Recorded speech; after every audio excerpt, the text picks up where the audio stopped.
What's up, Geometry? Thanks for tuning in for another episode of Math with Mullen. So we're going to look at our quiz review for Unit 8. So this is going to cover 8.1 through 8.4, and we'll just make sure we're ready for our quiz next class. Here we go. Number 1, how does the scale factor tell us the dilation if it's an enlargement or a reduction? So if our scale factor is greater than 1, we're going to see an enlargement. And then if our scale factor is less than 1, but still greater than 0, we're going to see a reduction. We haven't talked about negative dilations, so to be honest, this is a little bit of an additional information you might not have known, but we are just focused on our scale factors being in between 0 and 1. Find the scale factor of the dilation for number 2, then tell if it's a dilation, what type of dilation it is, would it be enlargement or reduction. Remember, with scale factor, we're doing no, which means new versus old. So my new amount is going to be p prime here, so that's going to be my 9, where my old amount was the letter p, so that'd be 15. And this can be reduced. If I divide both by 3, I'm going to get 3/5. So you can say your scale factor is 3/5, or if you made it into a decimal, you can say 0.6, that'd be fine.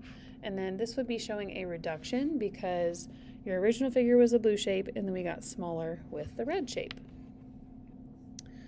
3, ABC has vertices of the following. If we're making this into a dilation by a scale factor of 3, that just means we're going to multiply all numbers by 3. So A prime would be -6, -9. B prime would be -6 and 12, and then C prime would be 6, 3. The next one is another dilation, except now our triangle is doing a scale factor of 1/3. So you can either say I'm going to multiply by 1/3, which is the same thing as dividing by 3. So A prime would be -3, -4. B prime would be -6, 2, and then C prime would be 3, 5. Next up, we have two figures that have already been dilated. So it says A prime, B prime, C prime is the image of ABC triangle. Find the scale factor of the dilation.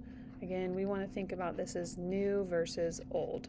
So my new point is at -1, 2, 3, 0 for letter A. So I'm going to focus on my x values for that one. And my old point was at -1, 0 for letter B, or for A as a pre-image. So my scale factor is going to be 3, which means I should see an enlargement. Okay. Next up, ABC's triangle is similar to triangle JKL. List all pairs of congruent angles and write a proportion that relates all 3 corresponding sides. Remember when we talked about this one, we just wrote it as the stack, so we can take ABC and stack it right on top of JKL. So then that helps us decide what exactly is supposed to be matching up with what. So angle A is congruent to angle J. Angle B is congruent to angle K. And then angle C is congruent to angle L. And then we can use that same mechanism for the proportion. So AB would correspond to side JK, and that should be equivalent to the next 2 corresponding sides. BC corresponds to KL, and then that corresponds to the third side of AC is JL. There we go. Number 7, determine whether the pair of figures is similar, and if so, find the scale factor. So right away, I'm noticing that they're oriented the same way because angle P is in the left-hand corner, and so is angle X, and S corresponds to Z. So that means R would be corresponding to Y. So we are going to say, yes, they are similar. Not only because their angles are congruent, but you're going to notice that their sides are proportional.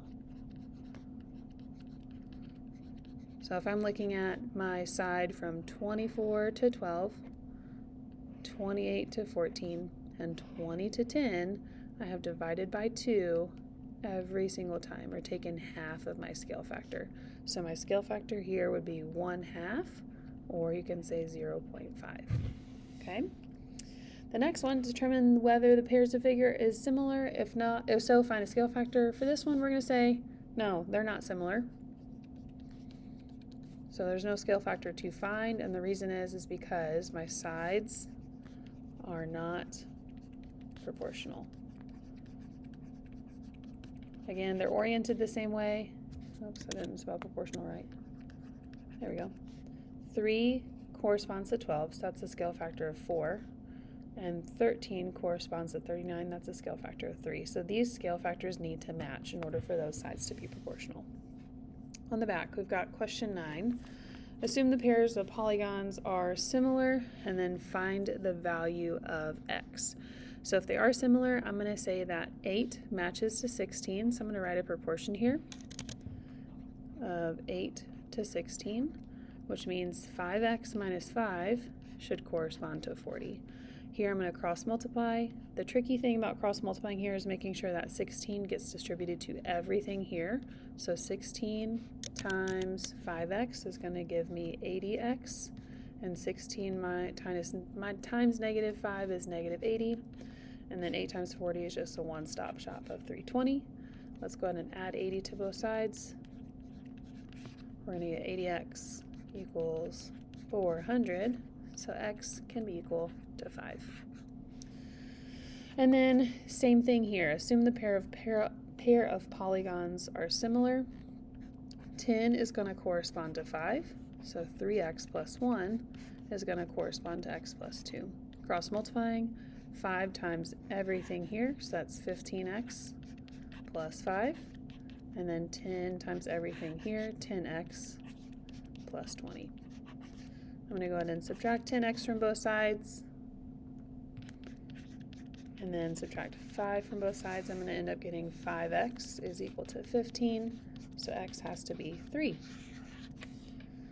Next up, for problems 11 through 14, determine whether the triangles are similar, and if so, write a similarity statement and state which similarity theorem was used. For number 11, we can say that these are similar because of AA. So yes, similar using AA. And then I named mine triangle RSQ. And notice how I started with angle R, so angle J is what I need to start with here, and then go J, L, Q. For number 12, because these were not oriented the same way, I started to compare small, medium, and large sides with the other small, medium, and large sides on the other triangle. Before you even start, you can tell that they're not looking like similar figures, but let's go ahead and just test it out. So I set up 11 to 8 has to be the same thing as 12 to 9, has to be the same proportion as 13 to 10. And then as you start to divide these, 11 over 8 gives us 1.375, but then 12 divided by 9 gives me 1.3 repeating, and then 13 divided by 10 just gives me 1.3. So we're going to say no, not proportional with sides. 13 looked like it could be, so the one thing I noticed is I had some matching sides. 15 relates to 5 and 18 relates to 6. You can do two things here. I can cross multiply or just see what their current ratios are together. This is going to give me 3 as I've had to divide both of those. So I can say yes due to side, angle, side. And then my similarity statement, I named it as JKL is similar to triangle QRT.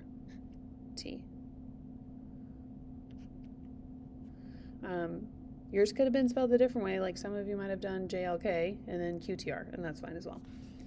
14, again, these were not oriented the same way, so I just started with small, medium, large, small, medium, and large. Small to small would be 3 to 4, medium to medium would be 6 to 8, and large to large would be 7.5 to 10. All 3 of these are going to give me a ratio of 0.75, so we could say yes, these could be similar using side, side, side, and I named my triangle WXY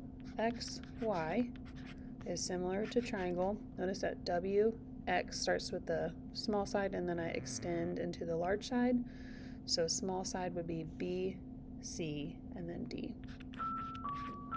I'm sorry for the announcement. Attention teachers, at this time, please release the girls basketball varsity and JV teams for their game.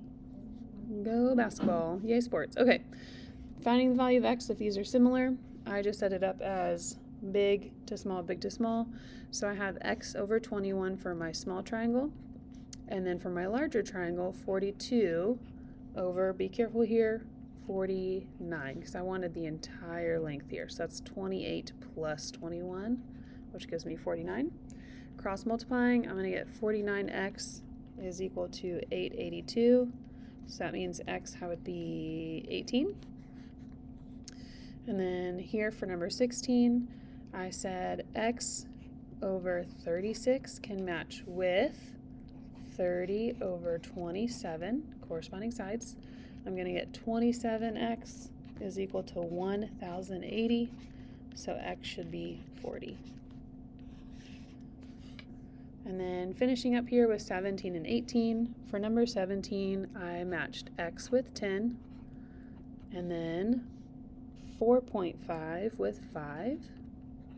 And I used the angle measurements to kind of just guide me who goes with what. Cross multiply, I get 5x is equal to 45, so that means x is 9.